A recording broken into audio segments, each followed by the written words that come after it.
all special needs demonstrate themselves through behavior. So this idea of bad behavior is something that we need to get rid of. Because when a person behaves in a certain way, there's a reason for it. And what we need to do is to look for the reason rather than zero in on the behavior. I know that there are people here with visual impairment. I noticed a gentleman sign his name in between his fingers, and I thought that was so amazing. And that's how he could feel where he was meant to sign his name. I can call it a hormone, can I? I think that'll make it, because basically, you know how information, well, we might not know how information moves around within the brain. And when you are very excited or you're very happy, you know, dopamine is released. Is that correct? Dopamine is released, and that feel-good factor that you have. So people with ADHD have got excess dopamine. So when we see them, we are always just looking at the behavior on the outside. Sit down, you never listen, you keep on doing that, you get beaten, go and stand by the wall. That's not going to reduce the amount of dopamine that is being released, is it? If anything, it's going to increase it. So the more we get to understand the reasons behind the behavior, I think the better we are in handling it. So that's one main difference with ADHD there. A person with a mental health condition. Now, mental health, that's a really interesting one. We're getting more and more, thank you guys, we're getting more and more educated and more aware of what mental health actually means. So as we all know, we all have physical health and we all have mental health. And sometimes our physical health is not 100%. As I'm talking to you now, my physical health is not 100% because I've been blowing my nose every 5 seconds. So we're not always 100%. And there are also people, there are times when your mental health is not 100%. Do we know that anxiety is a mental health condition? We do. So in other words, if a person has a high level of anxiety and it's prolonged and it carries on, they actually have a mental health condition. Will we turn to them and call them mad? I don't think we will. So yes, anxiety might be like the closer to the normal, so-called in quotes, normal thing. And then you might have people who have, of course, all these big psychological words I can't, schizophrenia and all these big words I can't really pronounce. And those are at the other end of, you know, advanced or extreme mental health needs.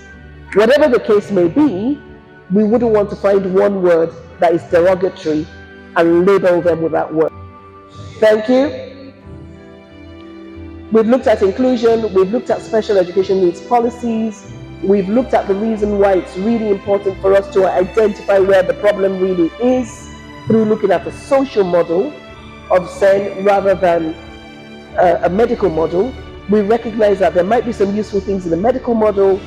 However, if you really want to understand the needs of your learners, it would be useful to look at the social model. We've looked at language and the importance of using the right language, because language can reinforce a deficit model. And then, of course, we've just touched on a few strategies for dyslexia. I hope you found these useful. And of course, there are lots of questions dancing about the place.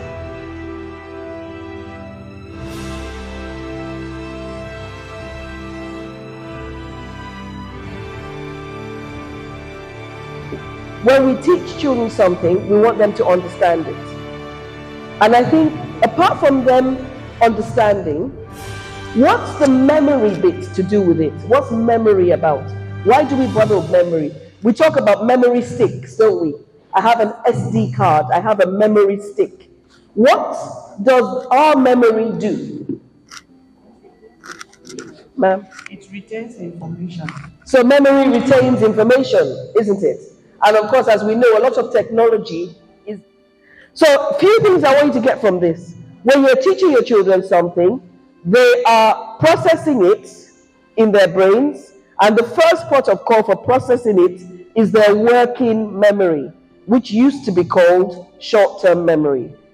And the time that the information stays in their working memory is a temporary period of time. And while they're in that workshop, it's like a mental workshop. While the information is sitting in that workshop, the child is making sense of it. That they might connect it to what they know already. They might try to understand it. They might try to make sense of it in a way that they'll remember it. Whatever it is that they're doing it in that workshop called working memory. So you've been split into 3 groups, and I'm going to give you 3 groups, goodness me. You've been split into 4 groups, and I'm going to give you 4 strategies, and I want each group to work on a separate strategy. Okay.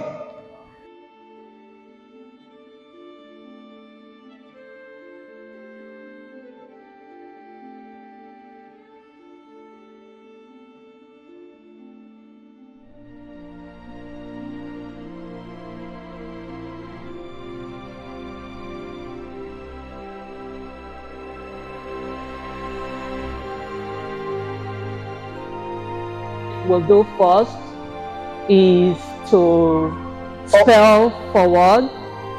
Okay. Like in now we have a name, place. So each pupils will identify a name of person. If it is Bola, we'll all spell Bola forward, and afterwards we'll spell Bola backwards. Okay.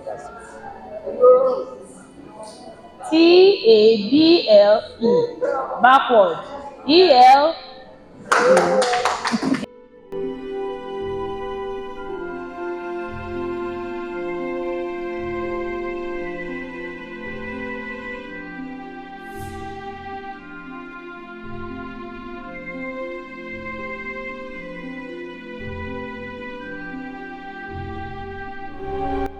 Lenny, okay, guys, and we love to do.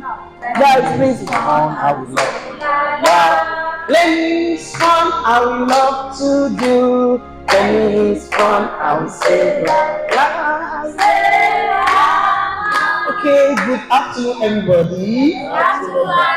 How are you today? I can see you guys smiling. Have you eaten this afternoon? Yes, You ate rice? Rice and what? Rice and chicken. And chicken. Wow, that's good. A high five for you. Good job, you. So today it is our English studies time. Are you getting them? You understand? And we are going to be doing identification of objects. Yes, what did I say? Identification of objects. Identification of objects. So now I'm going to show you a picture. I'll show you. You just take a glance look. I'll close it then. I want you to. Nika, can you tell me what you saw in the picture? Elephant. You saw an elephant? Yes, and Give him a 1 clap cheer. Good job, you. 8, 10, 12, Okay. 14, 16, 18, and 20. Okay.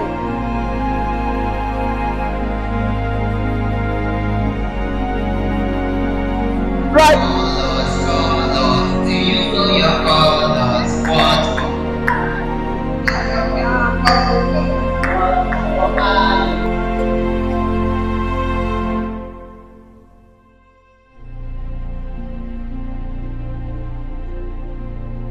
So what I really would like is, please do remember I know it's quite difficult, but the main strategy that you've modified, because what you need to do is to bring them from your modification to, for example, with NBAC, I know that the level of the children you're teaching, I can see how you've done it. So I suppose if you had to say to them, white, brown, purple, blue, red, green, black, gold, and then you now say 2 back, they probably wouldn't understand what you're saying at all.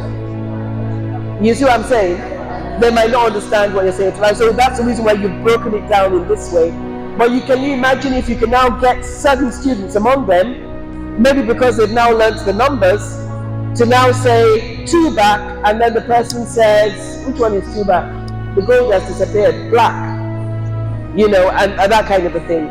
So it's just in modifying the strategy, remember where you're coming from, so because you want to take them there. But thank you very much. Can you all give yourselves a big round of applause? Because I think that you've done a lot today.